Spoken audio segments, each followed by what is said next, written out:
Merhaba, hum bi khair hatın, serseran, serçava hatın. مرحبا يا أصدقاء الأعزاء، أحييكم بالمحبة بالاحترام. ألف مبارك مؤتمر أنتهت الدراسات الإسلاميات في بلاد بين النهرين، يعني في بلاد ميزوبوتاميا.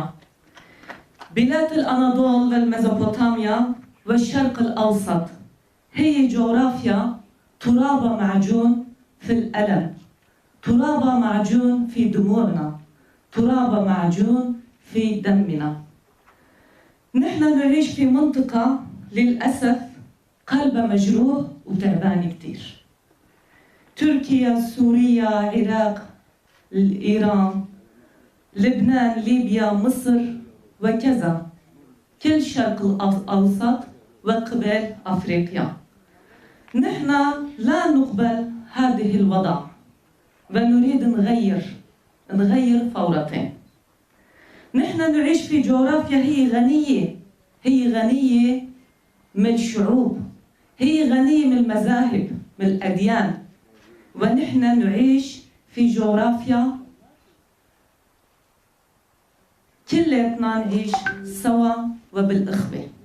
بس للأسف ما في إمكانيات، لأنه غرقانين بالحرب، لأنه غرقانين نحن في الألم وغرقانين بالعنف، ولازم نغير هالوضع فورتين.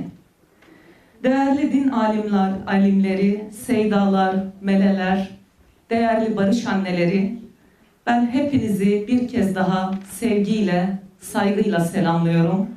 Ve bugün bu konferansta bizleri bir araya getiren değerli arkadaşlarımıza teşekkürlerimi sunuyorum.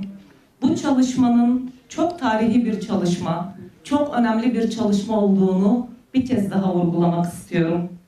Mezopotamya İslami Araştırmalar Federasyonu Kongresi bugün konferansının başarılı geçmesini diliyorum ve gerçekten canı yürekten bu çalışmayı kutluyorum.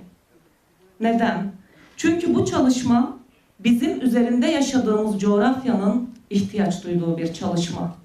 Çünkü bizler erken İslam döneminden sonra ne yazık ki bu coğrafyada sömürgeci güçler, Orta Doğu'da, Afrika'da dinleri ve inançları karşı karşıya getirerek, mezhep savaşlarını kışkırtarak, emperyalist güçler kendi sömürge sistemlerini bu şekilde inşa ettiler bu topraklarda.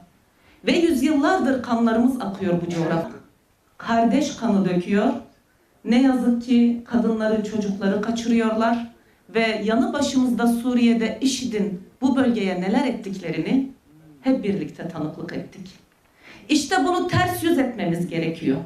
İşte İslam'ın en önemli değerlerini içini boşaltarak bu şekildeki örgütlenmelere karşı güçlü bir şekilde bir demokratik İslam çizgisinin, isminden de anlaşıldığı gibi selam olan, yani barış olan İslam'ın kendi değerleriyle demokratik bir zeminde buluşturulması çok önemli.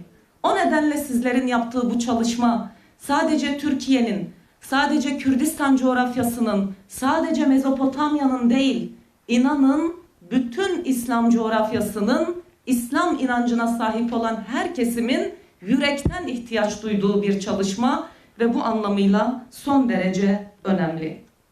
Hazreti Muhammed sallallahu aleyhi ve sellem hadisi şerifinde şöyle der: Ana harramatı zulm ala nefsi ve harramatı zulm beynekum fela tazlamu ba'dukum ba'd. Ben nefsime zulmü haram ettim. Onu sizin aranızda da haram ettim. Öyleyse birbirinize zulmetmeyin.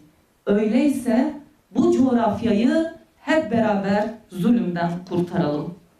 Ve bakın Muaviye'ye karşı geçmiş dönemde tarihte verilen mücadelede ne yazık ki 21. yüzyılın Muaviyeleriyle de karşı karşıyayız ve aynı mücadeleyi 21. yüzyılın Muaviyelerine karşı hep birlikte vermeliyiz. Ve bakın Sayın Abdullah Öcalan'ın tam da yapmış olduğu çağrı, barış ve demokratik toplum çağrısı bu mantık ve bu fikrin buluştuğu çağrının ta kendisidir. Bu coğrafyanın duyduğu, ihtiyaç duyduğu gerçekliğin ta kendisidir. Bizler bu çağrıyla birlikte batılı hak olarak lafzedenlere karşı çok güçlü bir yanıtı hep beraber verebiliriz. Müminin yegane amacı adaleti kendinde başlatmak ve aynı zamanda kendindeki adaleti bir toplumsal adalete dönüştürmek, bir toplumsal adaletin inşacısı olmak. Sayın Öcalan'ın çağrısından da anlaşılacağı gibi bizlerin demokratik bir toplumu her alanda inşa etme gibi bir görev ve sorumluluğumuz var. Ve buna başta demokratik İslam çizgisinin inşası, güçlenmesi, gelişmesi, yayılması ve toplumda zuhur etmesini sağlamak çok kıymetli ve değerli ve bunun bütün kapılarını ardına kadar açmak hepimizin görev ve sorumluluğu. Ve yine bir noktaya daha değinmek isterim ki Sayın Öcalan'ın çağrısından, Kürt sorunu bu ülkenin bir kadim sorunudur. Hakiki bir meselesidir. Herkesin yüzleşmesi gereken bir meseledir. Ve sadece yüzleşmek değil, çözmemiz gereken bir meseledir. Ve bunun için bu sürecin ikinci aşamasında Sayın Öcalan'ın da ifade ettiği gibi hukuki adımların, barış ve demokratik yasaların yapılması gereken bir süreçten geçiyoruz. Ve bu konuda hepimize görev ve sorumluluklar düştüğünün hepimiz farkındayız. Ve değerli arkadaşlar, bizler biliyoruz ki bugün Türkiye'de tesis edilecek bir barış aynı zamanda Suriye'deki bütün kardeşlerimizin barışının kapısını açacak, buna destek olacaktır. Bugün ne yazık ki Suriye'de Alevi kardeşlerimiz katlediliyor. Dürzi kardeşlerimiz katlediliyor. Kürt kardeşlerimizin orada ademi merkeziyetçi bir anlayışla, kadın özgürlükçü bir anlayışla, bütün farklı halkların ve inançların ortak bir yönetim zemininde Suriye yönetimi modeli oluşturan bir anlayışla varlık göstermeleri, hem Suriye halkları için hiçbir din kabul etmez. Mesela Peygamber Efendimizin en bilinen sözlerinden birisi, komşusu açken yatan bizden değildir. Bu sadece kendi kapı komşunu kastetmez. Bu aynı zamanda bir sistemi kasteder. Ve bu sistem kesinlikle değişmeli ve müminler zulme karşı mutlaka direnmeli. Oysa mevcut iktidar yine siyasal İslam'ı kullanarak diyor ki mümin sabreder. Bizler çektiğimiz acılara elbette sabrederiz. Ama bizler çektiğimiz açlığı kaderimiz olarak görmek istemez ve buna karşı sabretmek istemez. Mücadele etmek ister, örgütlenmek ister ve bu sistemi kesinlikle değiştirmek isteriz. Ve din kardeşliği, din bezirganları din kardeşliğini istismar etmektedirler. Din bezirganlığına bu coğrafyada kesinlikle izin vermemeliyiz. Elbette din kardeşliği önemli, aynı zamanda coğrafya kardeşliği de önemlidir. İbn Haldun'un söylediği gibi evet coğrafya kaderdir ve bizler kendi coğrafyamızda Türküyle, Kürdüyle, Arabıyla, Lazıyla, Çerkeziyle, Sünnisiyle, Alevisiyle, Hristiyanıyla, Ezidisiyle hep birlikte barış ve kardeşlik içinde yaşamak gibi bir görev ve sorumluluğumuz var. Bunu tesis etmek durumundayız. Ve elbette bizler bunun mücadelesini yürütürken şunların altını da özellikle çizmeliyiz. Ana dilde özgürce ibadet edilebilmeli bu topraklarda. Kürtler kamusal alanda Kürtçe Kur'an okuyabilmeli, Kürtçe vaaz verebilmelidir. Ölüye saygı gösterilmelidir bu topraklarda. Ama ne yazık ki mevcut olan siyasal İslam'la bezenmiş bu devlet anlayışı bunu yapmıyor. Cenazelerimizin toprakla buluşmasını engelliyor. Tırnak içinde bu teröristtir. İmama diyor ki sen bunun duasını okuyamazsın, namazını kılamazsın. Cenaze aracı vermiyor. Cenazelerimize müdahale ediyorlar. Gömülmesine müsaade edilmiyor. Gidin gece aileden 5 kişiyle gömün diyorlar. Bu kabul edilemez. Ölüye saygı her şeyden önce gelir. Ve özellikle İslami değeri savunanlar ve bu topraklarda biz hep şuna inanırız. Bir cenazenin bedeninin toprakla buluşması çok önemli bir şeydir. ve bizim o insana karşı yapacağımız en önemli son görevimizdir. Fakat ne yazık ki ölüye de saygı gösterilmiyor ve bunlara karışılıyor. Buradan özellikle bu barış sürecini konuştuğumuz bu günlerde bir an önce cenazelere müdahalelerden, taziyelere müdahalelerden vazgeçilmesinin çağrısını yapıyoruz buradan. Ve değerli arkadaşlar, bizler biliyoruz ki gerçek anlamda bir barış, gerçek anlamda bir adaleti tesis etmenin yolu eşit yurttaşlık hakkının hukuki zemininin oluşmasından geçer. Adil gelir dağılımından geçer. Cinsiyet eşitliğinden geçer. İnsan için adalet, doğa için adaletten geçer. Ve burada izninizle Türkiye Sosyalist Hareketi'nin önemli teorisyenlerinden birisi olan Doktor Hikmet Kıvılcımlı'nın 1957'de İstanbul Eyüp Sultan Camisi'nde cemaate seslenirken verdiği birkaç mesajı paylaşmak isterim sizinle. Der ki, erken İslam'ın tarihsel rolünü devrimci, komüncü bir çerçevede ele almalıyız.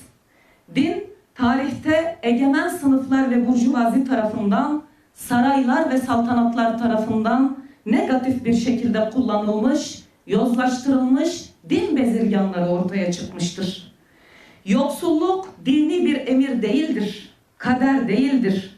Bunun nedeni adil olmayan bir sömürgeci kapitalist bir sistemden doğar, sömürgecilikten doğar. Ve buna karşı birlikte gücümüzü kuşanmak, örgütlenmek ve mücadele etmemiz gerekir. Yepyeni adil bir nizamı hep beraber tesis etmeliyiz der. Çok önemli gerçekten bu ifadeler. Ve değerli arkadaşlar, ben sözlerime son verirken şunu hatırlatmak istiyorum. Tarihte Spartaküsler köleciliğe karşı mücadele etti. Demirci kahvalar zalim dehaklara karşı.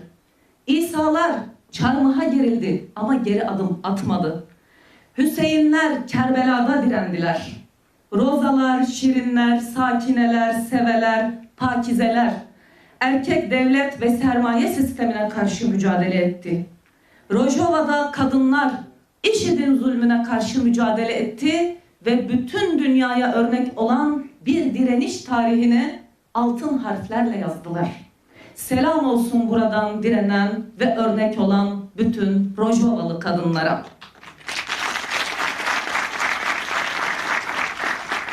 Ve yine Hazreti Muhammed sallallahu aleyhi ve sellem der ki, zulme karşı direnmeyen benim ümmetimden değildir.